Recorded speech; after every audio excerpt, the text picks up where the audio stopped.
Le corps humain est une machine parfaitement équilibrée, n'est-ce pas? Eh bien, pas vraiment dans mon cas. Normalement, toutes ces parties fonctionnent parfaitement ensemble pour nous permettre de prospérer et, bien sûr, de rester en vie. Chacun de nos organes est essentiel à nos activités quotidiennes, qu'il s'agisse de respirer, de marcher, de parler ou de trouver des idées brillantes qui font avancer l'humanité. Mais sont-ils vraiment indispensables? Avons-nous vraiment besoin de toutes ces parties du corps? Ou certaines d'entre elles ne sont-elles que d'anciennes reliques qui nous sont tombées dessus au cours de ce jeu étrange? Quelle évolution! Les dents de sagesse, par exemple. Ça fait longtemps qu'on me les a enlevées. Et oui, ce sont ces paires de dents coincées au fond de la bouche pour lesquelles il faut souvent aller chez le dentiste. Elles sont également appelées troisième molaire. Et, bien qu'elles puissent être utilisées pour mâcher de la nourriture, beaucoup de gens pensent qu'elles sont tout simplement inutiles. Et sache qu'environ 22% des gens dans le monde n'ont même pas ces 4 molaires en rab. Lorsqu'elles poussent, elles sont susceptibles d'être incluses. Ce qui signifie qu'elles restent coincées dans l'os de la mâchoire et ne peuvent pas sortir correctement de la gencive. Tout cela parce que nos mâchoires sont souvent trop petites pour les accueillir. Certains scientifiques avisés pensent que c'est parce que nous avons évolué vers des mâchoires plus étroites au fil du temps.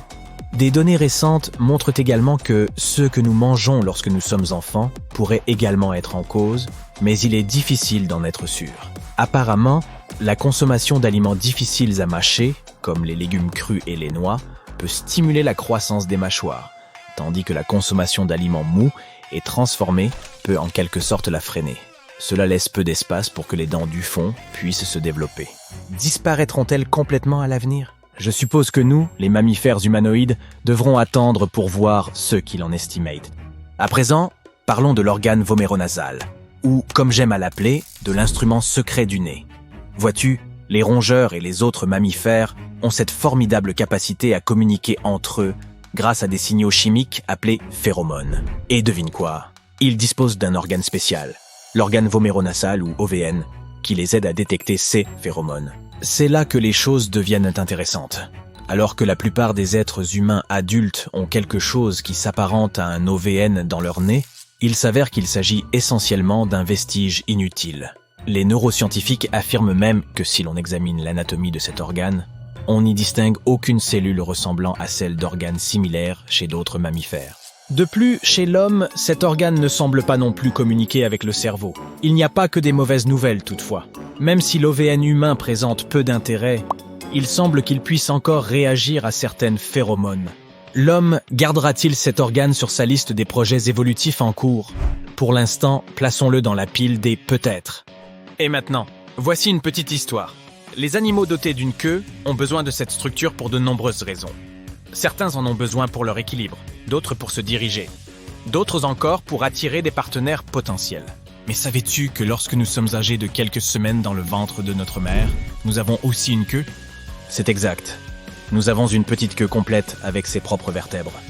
Au fur et à mesure que nous nous développons, cette queue disparaît comme par magie et il ne nous reste plus que notre fidèle coccyx.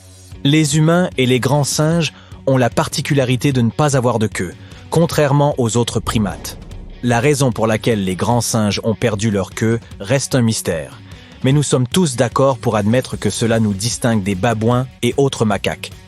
Cependant, de temps à autre, un humain naît avec une petite queue vestigiale. C'est mignon, non? Mais ne te réjouis pas trop vite, car ces queues-là n'ont pas de vertèbres et peuvent parfois être associées à une pathologie de la colonne vertébrale. Quoi qu'il en soit, ces queues sont généralement inoffensives et peuvent être facilement retirées par une intervention chirurgicale rapide. Et soyons honnêtes, ce n'est pas comme si elle allait nous manquer. Après tout, qui a besoin d'une queue quand on a des bras et des jambes pour se déplacer? Et puis, peux-tu seulement imaginer essayer de trouver un pantalon à ta taille avec une queue qui dépasse dans le dos? Ce n'est pas très esthétique. Il y a peu de chances que l'homme ait besoin d'une queue à l'avenir. Alors je suppose que les générations futures peuvent déjà dire adieu à ces os de la queue. Les humains possèdent également un drôle de petit repli de membrane dans le coin intérieur des yeux, appelé le pli semi-lunaire de la conjonctive. Il s'agit en fait de CE qui restent d'une troisième paupière, que l'on trouve encore chez certains animaux, comme les gorilles et d'autres primates. Mais le plus curieux, c'est que même nos proches parents, les chimpanzés, présentent ce petit repli qui semble inutile. Nous ne sommes donc pas les seuls à avoir cette bizarrerie oculaire. En parlant de membranes inhabituelles, elles remplissent diverses fonctions chez différents animaux, comme la protection de l'œil contre la saleté et l'humidité, ou la dissimulation de l'iris contre les prédateurs.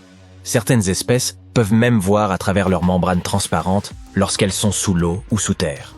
Maintenant, la raison pour laquelle nous, les humains, avons perdu notre troisième paupière reste un peu mystérieuse. Peut-être que l'évolution de notre habitat et de la physiologie de nos yeux l'a rendue inutile, ou peut-être que nous sommes devenus trop cool pour avoir une troisième paupière. Qui sait? Avec ou sans organes vestigiaux, il est intéressant d'imaginer à quoi pourraient ressembler les humains dans le futur. De nombreux organes sont devenus obsolètes en raison de l'évolution de notre mode de vie. Aimerais-tu jeter un coup d'œil sur à quoi nous pourrions ressembler dans le futur? Et dans la même veine, ou artère, as-tu déjà entendu parler du concept de griffe du texto? C'est lorsque tu passes tellement de temps à taper sur ton téléphone ou ton ordinateur portable que ta main commence à avoir des crampes qui lui donnent une forme de griffe. Et ce n'est là qu'un des changements physiques qui pourraient nous arriver si nous ne prenons pas soin de notre corps dans ce monde dominé par la technologie. Mais nos mains ne sont pas les seules concernées. Nous pourrions nous retrouver avec des coudes à 90 degrés à force de tenir constamment nos appareils à cet angle. Et même un cerveau plus petit à cause de toutes les distractions et de la surcharge d'informations. Bon, je sais, ce que tu te dis. On ne va quand même pas abandonner la technologie et revenir à l'âge de pierre. Et tu as sûrement raison, nous ne sommes pas obligés d'en arriver là. Mais nous devons rester conscients des effets négatifs potentiels et prendre des mesures pour les réduire. C'est pourquoi une équipe de concepteurs a uni ces efforts créatifs pour nous présenter Mindy, un humain du futur dont le corps aurait changé physiquement en fonction de l'utilisation constante et sans fin de smartphones, d'ordinateurs portables et d'autres types d'appareils chronophages. Bien que les altérations exagérées du corps de Mindy ne représentent peut-être pas notre avenir proche, les préoccupations qui les sous-tendent sont bien réelles. Que pouvons-nous donc faire? L'une des suggestions serait de s'éloigner régulièrement de nos écrans et de se dégourdir un peu les jambes. Peut-être même encourager le yoga au bureau ou les soirées dansantes pour faire circuler le sang. Il n'est pas nécessaire d'abandonner complètement la technologie, mais nous devons être conscients de ses effets sur notre corps et notre esprit.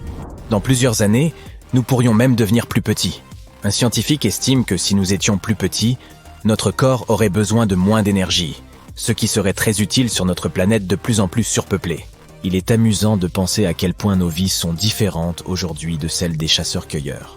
À l'époque, nous ne devions interagir qu'avec une poignée de personnes tous les jours. Aujourd'hui, se souvenir des noms de tout le monde est une caractéristique très importante, et il se pourrait même que nous soyons amenés à l'améliorer. Et sache que la technologie pourrait en fait jouer un rôle dans notre évolution. Certains chercheurs pensent que nous pourrions un jour avoir des implants dans notre cerveau qui nous aideraient à nous souvenir du nom des gens.